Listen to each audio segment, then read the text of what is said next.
She saw him collapse in the street, eyes wide open, body frozen, still breathing, but he would never wake again. And in that moment, she understood the one law of this village: no one here is allowed to sleep. Every candle you see burning in the windows is not for light, but for survival. They whisper that closing your eyes for even a second invites something into you, something that never leaves. Yet strangers, tired and desperate, always make the same mistake. She thought she could fight it too, until the voices came for her. They warned her of many places on her journey, but never of this one. A village where doors never shut, where children still play at midnight, and where no eyelid has fallen in 100 years. She thought it was exhaustion, nothing more. But when she finally laid her head against the window and tried to rest, the whispers changed. They grew teeth. And before dawn, she would understand why no one ever truly leaves the village where no one sleeps. Her name was Claire. A traveler by necessity, not by choice. She had left her old life behind with nothing but a heart heavy from betrayal. Each mile she walked carried her further from the man who had broken her trust, further from the friends who had turned their faces away, and closer to the edge of exhaustion. For days, she wandered dirt roads lined with trees that seemed to bend inward, as if warning her to turn back. But when she saw the glow of 100 candles in the distance, she thought she had finally found safety. The village welcomed her with warm smiles, though none of them reached their eyes. Men nodded politely, women offered bowls of soup, children darted through the streets laughing even as the hour passed midnight. Claire thought it strange, but she told herself it was her fatigue playing tricks. She asked the innkeeper if she might rest, and his face tightened for only a second before he forced a smile. "Of course," he said, guiding her to a small room with a single chair and a candle that burned low.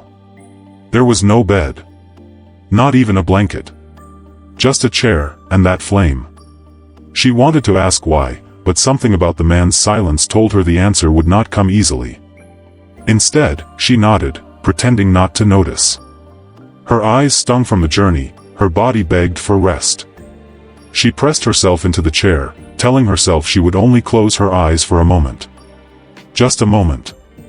That's when she heard it. A sound too soft to be wind, too steady to be chance. At first, she thought it was a prayer. But as she strained to listen, she realized it was not one voice, it was many. Hundreds of whispers, weaving through the walls, slipping under the door, crawling into her ears. Her breath caught in her throat. She sat upright, eyes wide, but the voices did not stop. Some laughed softly, others called her name, and one, just one, came so close she felt its warmth on her cheek. "Sleep here, and you'll never wake again." Claire's heart raced. She gripped the arms of the chair until her knuckles whitened. She told herself it was exhaustion, nothing more. But when she forced herself to look out the window, she saw them, villagers, standing in the street, unmoving, eyes fixed on the houses as if waiting for someone to make the mistake of closing their eyes. Claire stepped back into the street, hoping the night air would steady her thoughts. The village looked alive despite the late hour, candles flickering in every window, doors left wide open as if no one feared thieves, laughter echoing faintly from the square. Then she saw them. Children, no older than 7 or 8, circling one another in a game. Their bare feet slapped against the stone, their hands clapped in rhythm, and their voices rose in a chant. At first, it seemed playful. But as Claire drew closer, the words sharpened. "Stay awake, don't you dare. Close your eyes, you won't be there. Count the candles, 1, 2, 3. Fall asleep, and you won't be free." Their smiles never faltered, yet their eyes looked hollow, red-rimmed, tired beyond reason. When one of the children stumbled, another yanked him upright, whispering frantically into his ear. The boy nodded, as if he had almost made a mistake far too dangerous to allow. Claire turned away, unsettled. But the rhyme stayed lodged in her mind, beating in time with her heart. She walked further, desperate to find someone who could explain. That's when she found her, a hunched old woman sitting at the steps of an abandoned shop, her hands twisted with age, her eyes sharp as glass. The woman watched Claire approach without a word. Then, when she was close enough, the woman hissed softly, "If you close your eyes here, girl, you will never open them again." Claire froze, but the woman leaned forward, her voice trembling but fierce. "We are cursed, all of us. We traded our dreams to the Shadow King, and now he waits. He waits for a single mistake. Every stranger is tested. You will be too." Before Claire could speak, a man appeared in the doorway, scolding the old woman, dragging her back inside. He offered Claire an apologetic smile, muttering something about the old one's mind being gone. But Claire noticed his hands shaking as he pulled the door shut. The warning was not madness. It was truth. She decided to explore more of the homes, curious and unsettled. What she found deepened her fear. Not a single house had a bed. No pillows, no quilts, no sign that anyone had ever lain down to rest. Instead, every home was arranged the same way, rows of chairs facing one another, and candles, always candles, filling every corner. In one home, she saw a man rocking back and forth, eyelids twitching but never closing. In another, a mother held her infant upright in her arms, humming, forcing the child to stay awake. The sight broke her heart. The baby's tiny head rolled to one side, but the mother's hands gripped tightly, refusing to let it slip into sleep. Tears streamed silently down the woman's cheeks. Claire backed away, throat tight. Whatever held this village captive, it was cruel enough to rob even a newborn of its rest. By the fourth night, Claire could not bear it. Her body trembled from fatigue, her eyes burned, her head ached with the pounding of sleepless hours. She told herself she would take only a moment, just a moment, hidden where no one could see. She slipped into a small storeroom near the edge of the village, a place stacked with tools and sacks of grain. There, in the silence, she curled against the wall and let her eyes close. Relief washed through her, deep and heavy. For the first time since her arrival, she felt peace. But peace did not last. When she woke, the candle she had carried was extinguished. Her arms burned. She rolled up her sleeves to find thin scratches carved into her skin, long, deliberate marks, as if something had been tracing her veins while she slept. The door to the storeroom was cracked open, though she swore she had shut it. And faintly, just outside, she heard it again, the laughter of children, soft and mocking, chanting the rhyme once more. "Stay awake, don't you dare. Close your eyes, you won't be there." Claire clutched her arms to her chest, terror rising like fire in her throat. Whatever walked these streets in the hours of darkness had found her. And now, it knew she had broken the rule. Claire could not shake the whispers, nor the burning scratches carved into her arms. They throbbed as if alive. She needed answers. She wandered through the silent streets until she came to a place the villagers seemed to avoid, an old chapel standing crooked at the edge of the square. Its doors hung broken, one dragging in the dust, the other wedged open as if no one dared to close it. Inside, the air was thick with wax and ash. Candles, long extinguished, sat melted into stone, their wax pooled like frozen rivers. Figures of people lying down. The figures twisted, their mouths wide in silent screams, while the shadows pressed down on their chests. Claire's breath caught.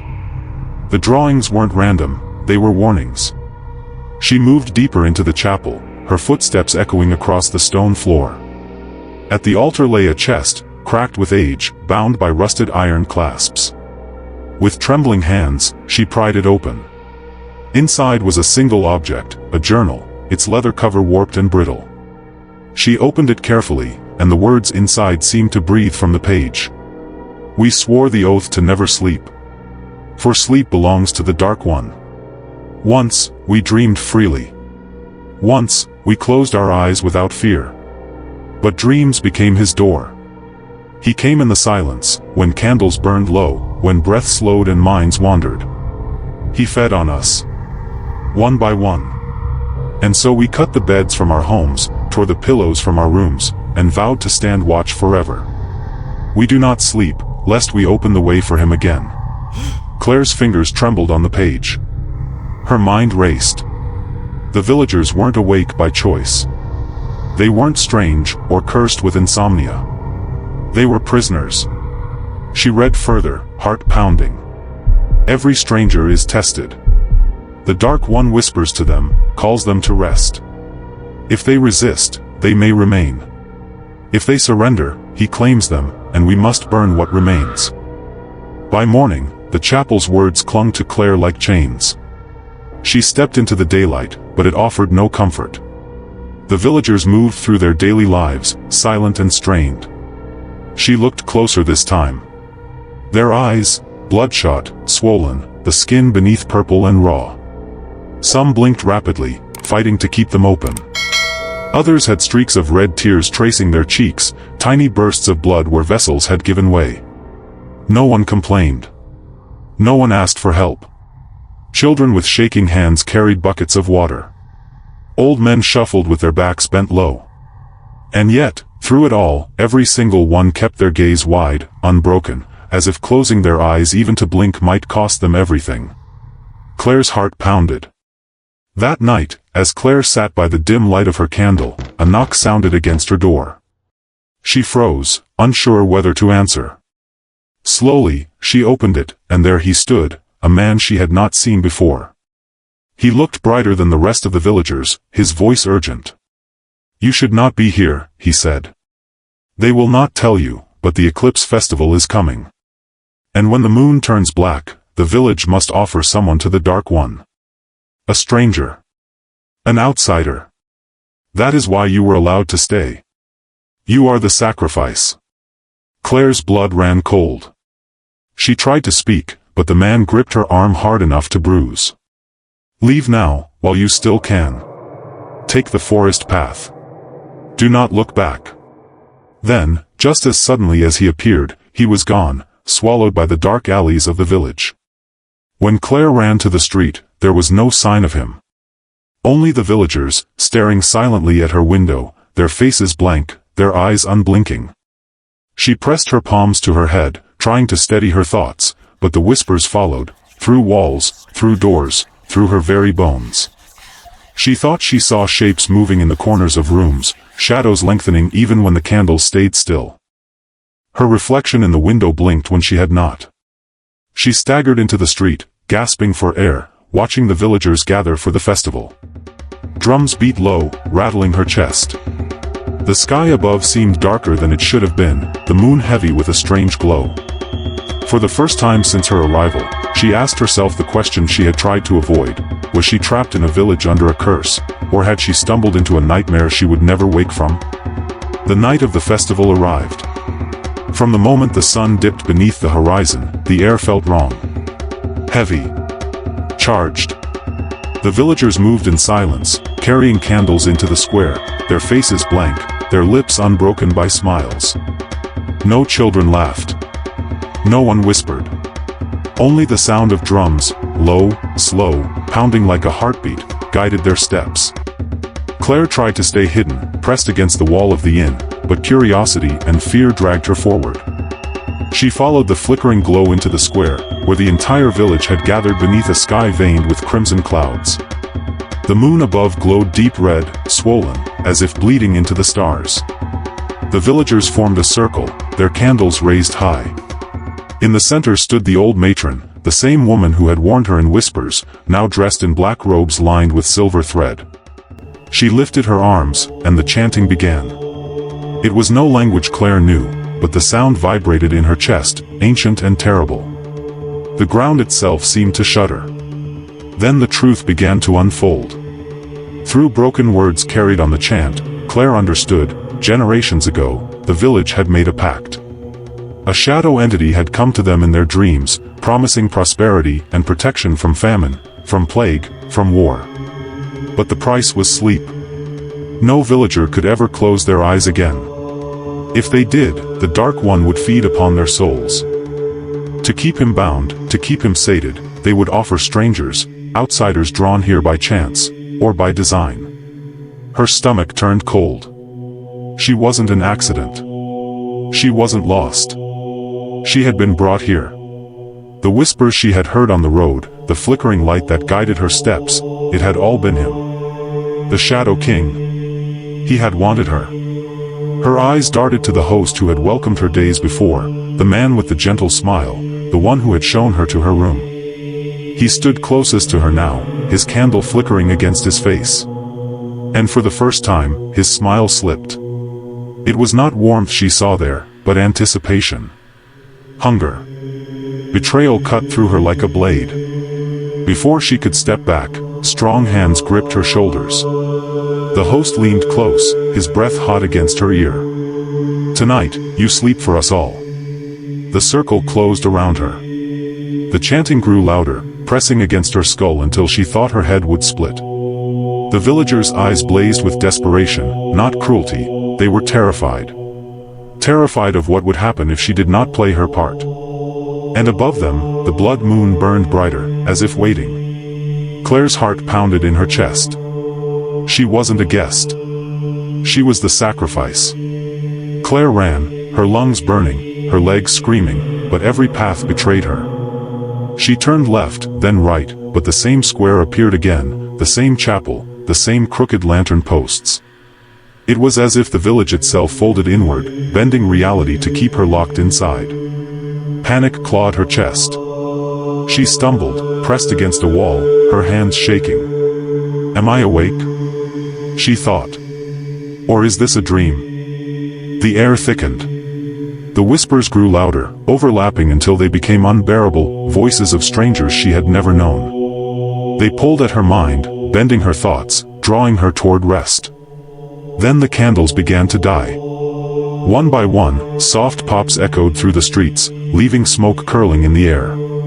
With every extinguished flame, darkness spread faster, spilling like ink through the alleys. Their fingers reached for her arms, her throat, her face. She screamed and bolted forward. Her footsteps echoed as she tore down the main street, shadows flooding behind her like a wave. Houses blurred on either side, doors slamming shut as villagers cowered, unwilling to watch. The whispers became words now, clear and merciless. "Sleep for us. Sleep for us. Sleep for us." And then, trees. The forest ahead, black and endless. Her only chance. She stumbled across the dirt path, her heart hammering. Claire staggered back, shaking her head. "No, no," she cried, but a man's shadow stretched unnaturally, rising taller, wider, splitting into dozens of hands that reached for her. She felt them grip her shoulders, pulling her down, dragging her toward the square where the villagers chanted louder, desperate, wild. She kicked, she screamed, but the ground itself seemed to drag her back. Then she heard it. A woman's voice, clear and urgent, cutting through the chaos. "Shout his name. Shout Jesus." Claire's lips trembled. Her chest heaved.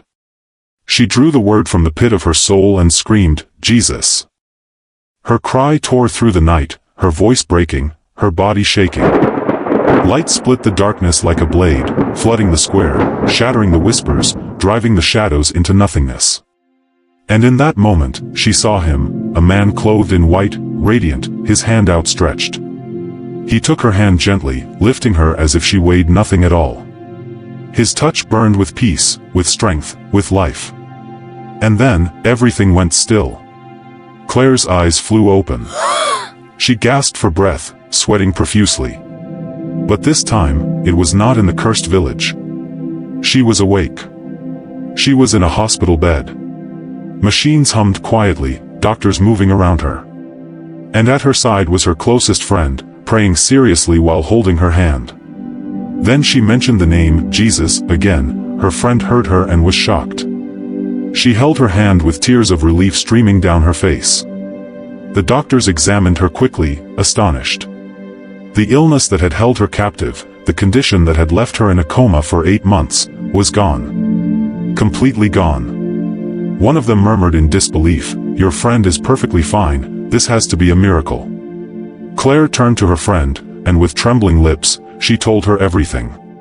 She spoke of the village, of the whispers.